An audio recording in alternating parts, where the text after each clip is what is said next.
شہزادی کا جہیز دیکھ اس کی آنکھوں میں پانی چھلک آیا ہے۔ گھر لوٹ جانے پر وہ منظر شاید اس کی آنکھوں میں اتر آیا ہے۔ وہ منظر اسے پھر سے گزرے وقت میں لایا ہے۔ بابل کا گھر چھوڑنا اسے پھر یاد آیا ہے۔ وہ بھی اس شہزادی کی طرح آنکھوں میں نئے خواب لائی تھی، زندگی کی ایک نئی کتاب لکھنے کو آئی تھی۔ کچھ نہیں، ہمیں تو بس لڑکی ہی چاہیے تھی، گھر کی رونق بڑھانے کو ایک بیٹی ہی چاہیے تھی۔ بیٹا خوددار ہے ہمارا، کردار میں سب سے اعلیٰ ہے، پیسوں کی کمی نہیں، زمین جائیداد والا ہے۔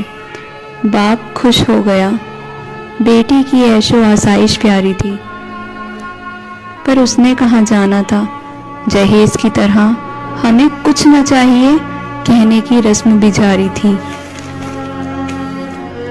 باپ بوجھ ڈھوتا تھا، کیا جہیز دے پاتا، پر اپنی کمر توڑ کر ہستی سے زیادہ اکٹھا کر لایا تھا۔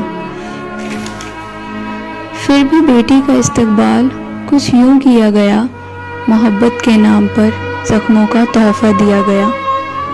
آج بھی دوپٹے سے اس نے وہ زخم چھپائے ہیں، پر دل کے زخم اس منظر سے پھر ابھر آئے ہیں۔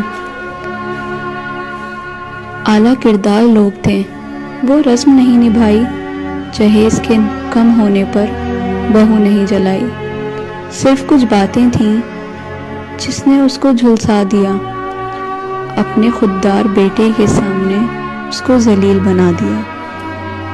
باپ کانپ گیا یہ منظر دیکھ کر، بیٹی کی آنکھ سے آنسو جاری تھے، کلائی کٹی ہوئی تھی اور سانسوں کی کڑی بس ٹوٹنے کو ہی تھی، اور بس ہونٹوں پر ایک ہی بات، آپ کے آنگن کی تتلی تھی، میری اڑان کو کیوں شرمندہ کر دیا، جہیز دے کر مجھ کو بابا کیوں ودا کر دیا، بہن کو میری یوں مرنے نہ دیجیے گا، جہیز کو جو لعنت سمجھے اس خوددار انسان کو اپنی بیٹی دیجیے گا، ورنہ اس رسم کی بجائے اس رسم کو اپنا لیں، بیٹی جو پیدا ہو اسے زمین میں دفنا دیں۔